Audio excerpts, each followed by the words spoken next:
Shalom, shalom. Want to say all praises be to Abanawa Yahweh, Bahasham, Yahweh Shai, Bahasham Harakah Kodash. Double honors to the apostles, elders of Great Millstone who rule well. Shalom to the sincere brethren. Akim out there across the four winds, the four corners of the globe, pushing the truth, the good news of Yahweh Shai, proclaiming salvation to the elect of Israel, so-called blacks, Hispanics, and Native Americans, and proclaiming the downfall of Esau Edom, the so-called white man, and his wicked empire. So this video is going to be called an elevator convo on the chip. An elevator convo on the chip. Basically, recently, the other day, I was in my apartment's elevator, and these two females was talking about chips. Their dogs having chips in them, man. You understand? Basically, that's how the vet was able to identify different things about the dog, so on and so forth. So that got me to thinking, the same way how these people, it's a common thing for dogs to have chips, which is the RFID chip, basically, in them. The elites look at you people like dogs, look at you people like animals. You understand? And essentially, that's what that chip is to do, to brand you. You know what I mean? To count you as one of their sheep, as one of their dogs, as one of their loyal followers, man. That's ultimately what the RFID chip is to do. Just like it's used for dogs to identify who they are in relation to their owner. Same way it is going to be for you people to identify you in relation to who's your owner. Who's your owner? The elites, the so-called white man, the devil, man. You chose the side of the devil, and by you receiving that chip, you are a servant of the devil, man. You understand? So this is the book of Exodus chapter 21, verse 6. This is Exodus chapter 21, verse 6. Then his master, let me start at verse 5. And if the servant shall plainly say, I love my master, my wife and my children, I will not go free. Which you people love your master, man. All you people that is going to take the chip, ultimately you're going to be saying that you love your master. And you wanna serve him. You want to serve him, man. You want to serve the so-called white man. Verse 6. Because that's what the chip ultimately is a pledge of allegiance. Like you have the pledge of allegiance. They have the pledge of allegiance, him. Same way, the chip is a physical pledge of allegiance to your owner, to the so-called white man, to your master. Exodus chapter 21, verse 6. Then his master shall bring him unto the judges.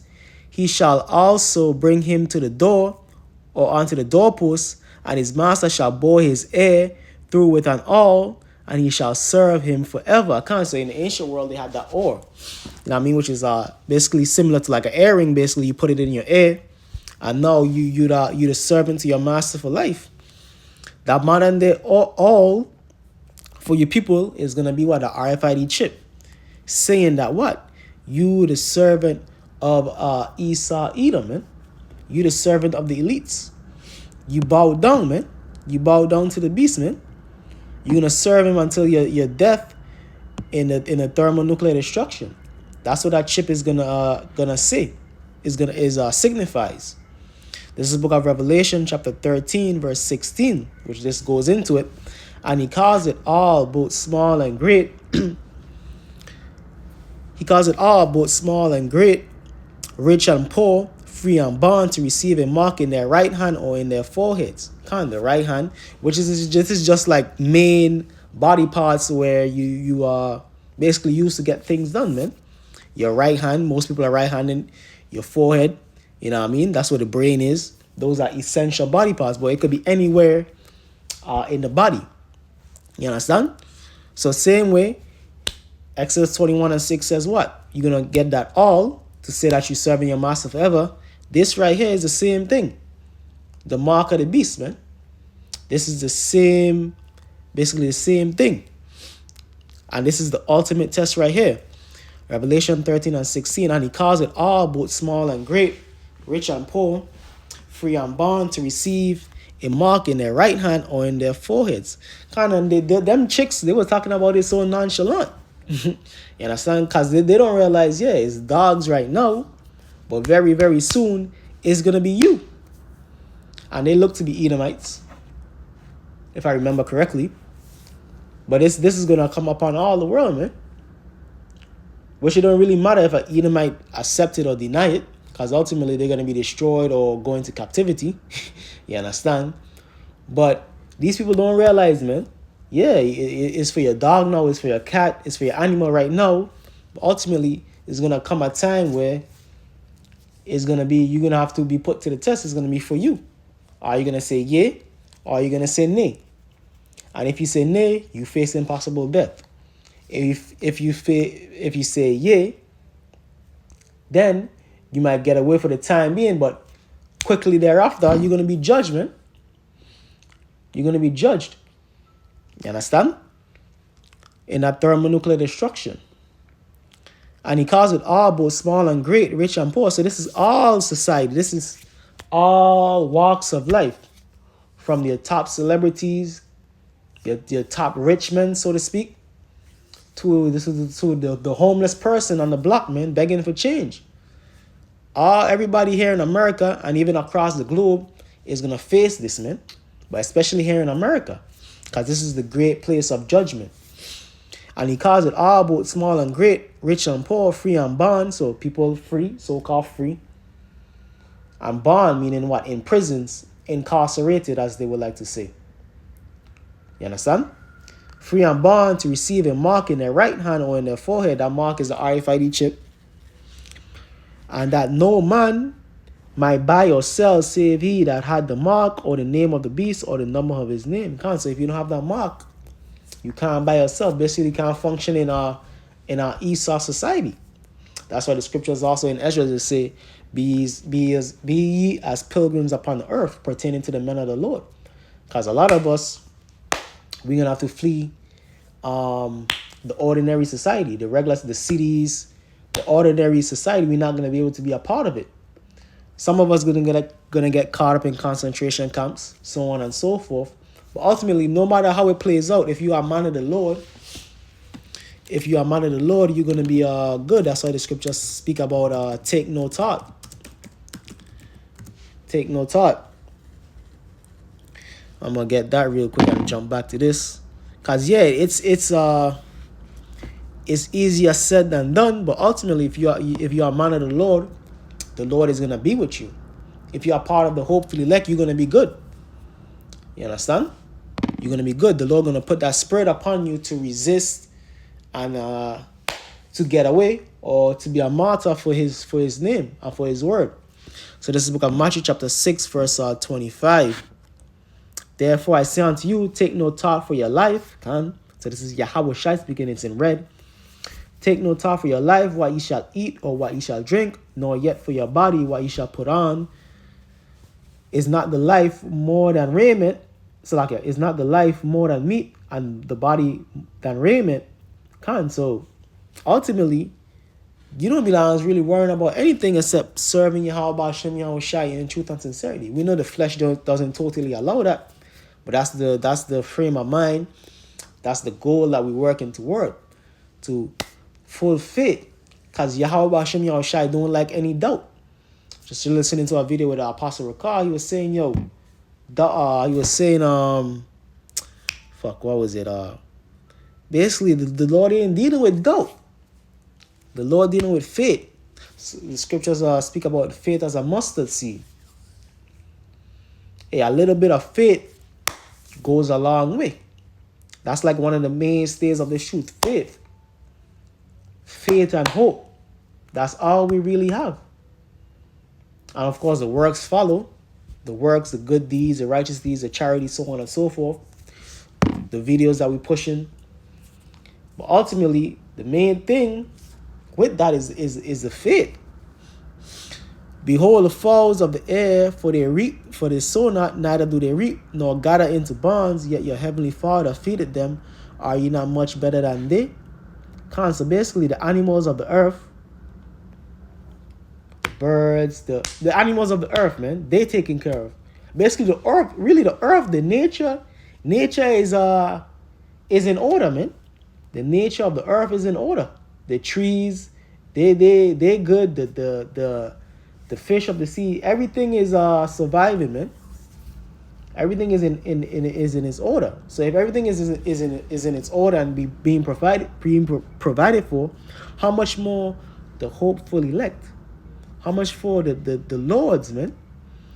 Verse 27, which of you by taking thought can add 1 cubit onto his stature? Can.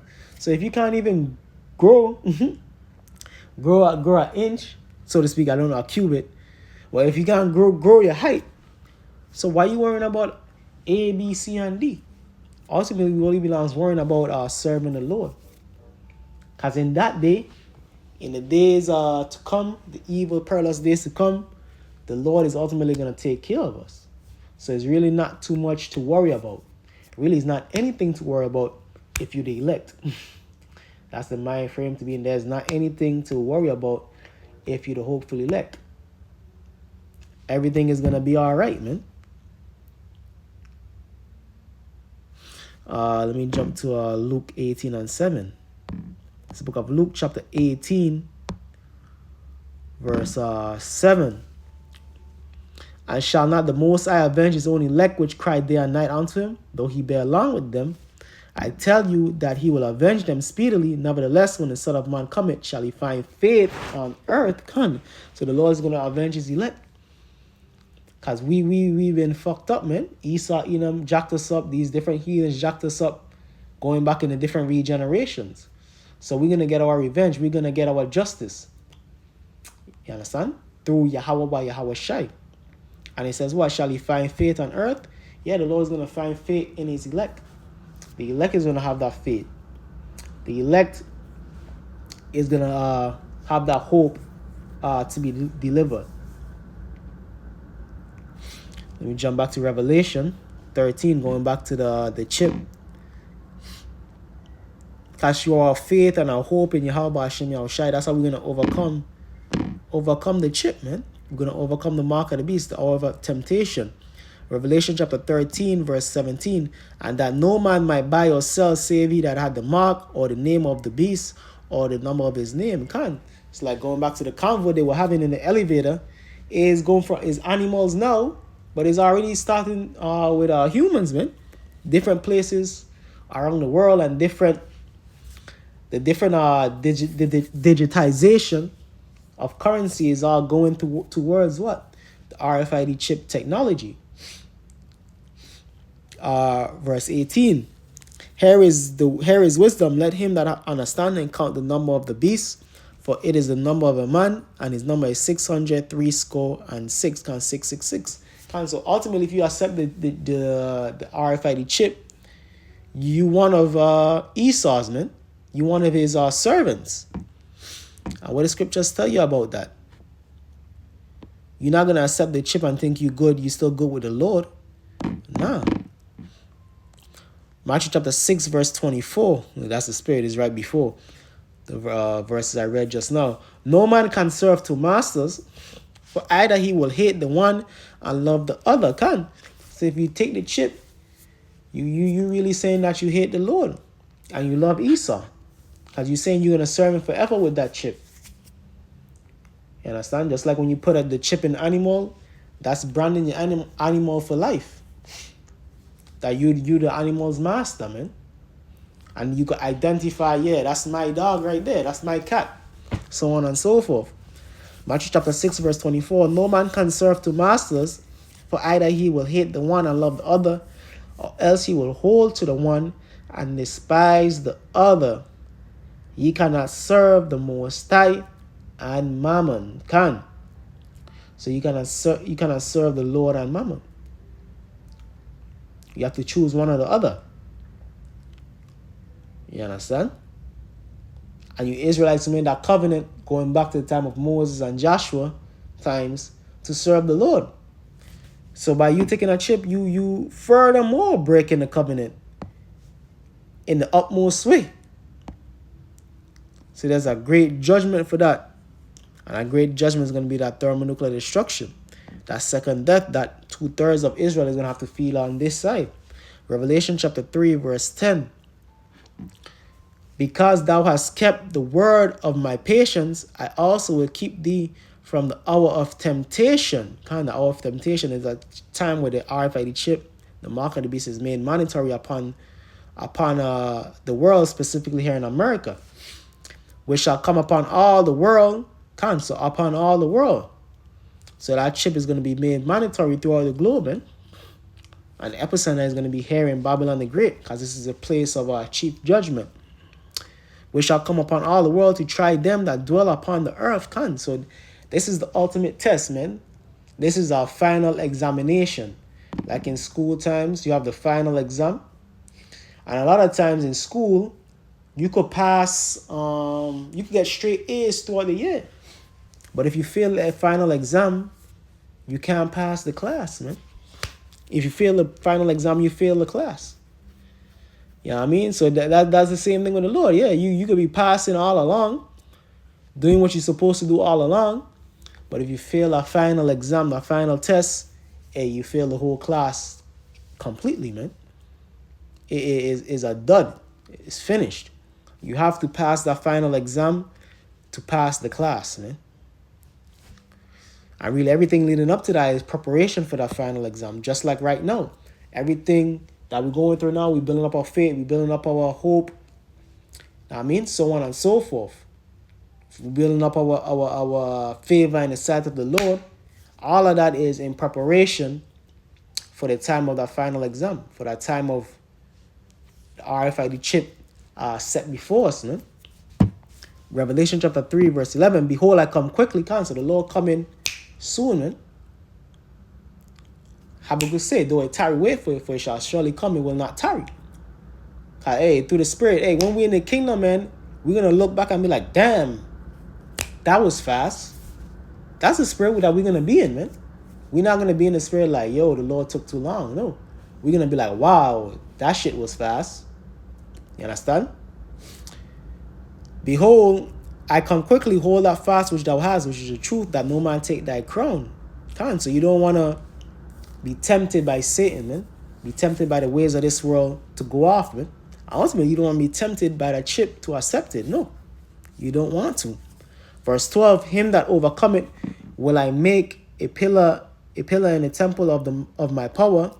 He shall go no more out, and I will write upon his name the name of my power, and the name of the city of my power, which is New Jerusalem, which cometh down out of heaven from my power, and I will write upon him my new name. So basically, the elect is going to be highly exalted.